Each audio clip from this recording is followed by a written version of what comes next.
Una said something about osseointegration, and not even sure that's a thing in kids who I treat. So can you tell me something about osseointegration? Osseointegration it is implanting some sort of device directly into bone. And so this field started with dental implants, actually. And in our world, in amputation rehab, there are now implants out there that the implant goes directly into the long bone, and then the prosthesis attaches directly to the implant, which the part that's external to the patient then, rather than using a traditional socket and suspension based connection to the patient. So this has been around for decades now, and it's becoming increasingly available in the US because there's one implant that's been approved by the FDA for use in persons with above knee amputation. So it's available now for more people, and then the other implants that are out there in the US are available sometimes through research protocols for So what patients. are some of the pros and cons of that for a particular patient? So the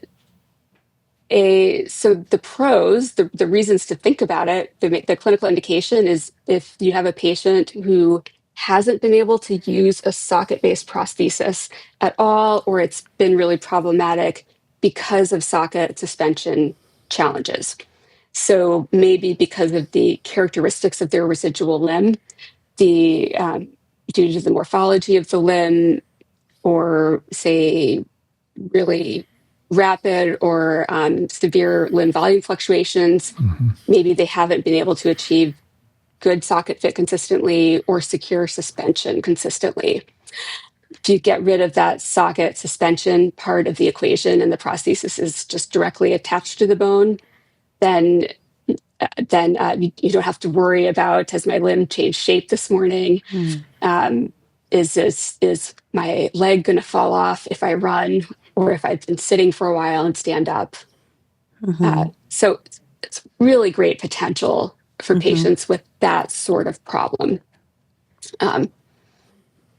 It's a surgical procedure. So all of the same things that could limit who could get, say, a joint replacement or just any major surgery, that would affect who's a good candidate for this kind of procedure. And so would the patient be at risk for infection or not healing? Are they under the weight limit for a given device? Those are all considerations in terms of who could actually get the procedure. And then I think cons potentially. So downsides are that an implant there may be lifelong precautions. So don't swim in stagnant pools of water or pools. No high impact activities. A lot of people want to run. So if they can't run again, that might be a thing that would make them not want to pursue the treatment.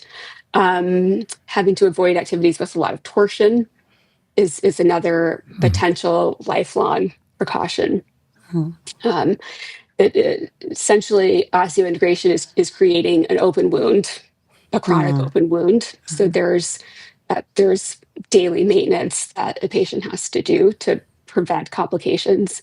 And even with best care, they may have complications such as infection that may even require explantation or revision of the residual limb to a shorter length. And if that happens, then it could be even harder for them to use a traditional prosthesis.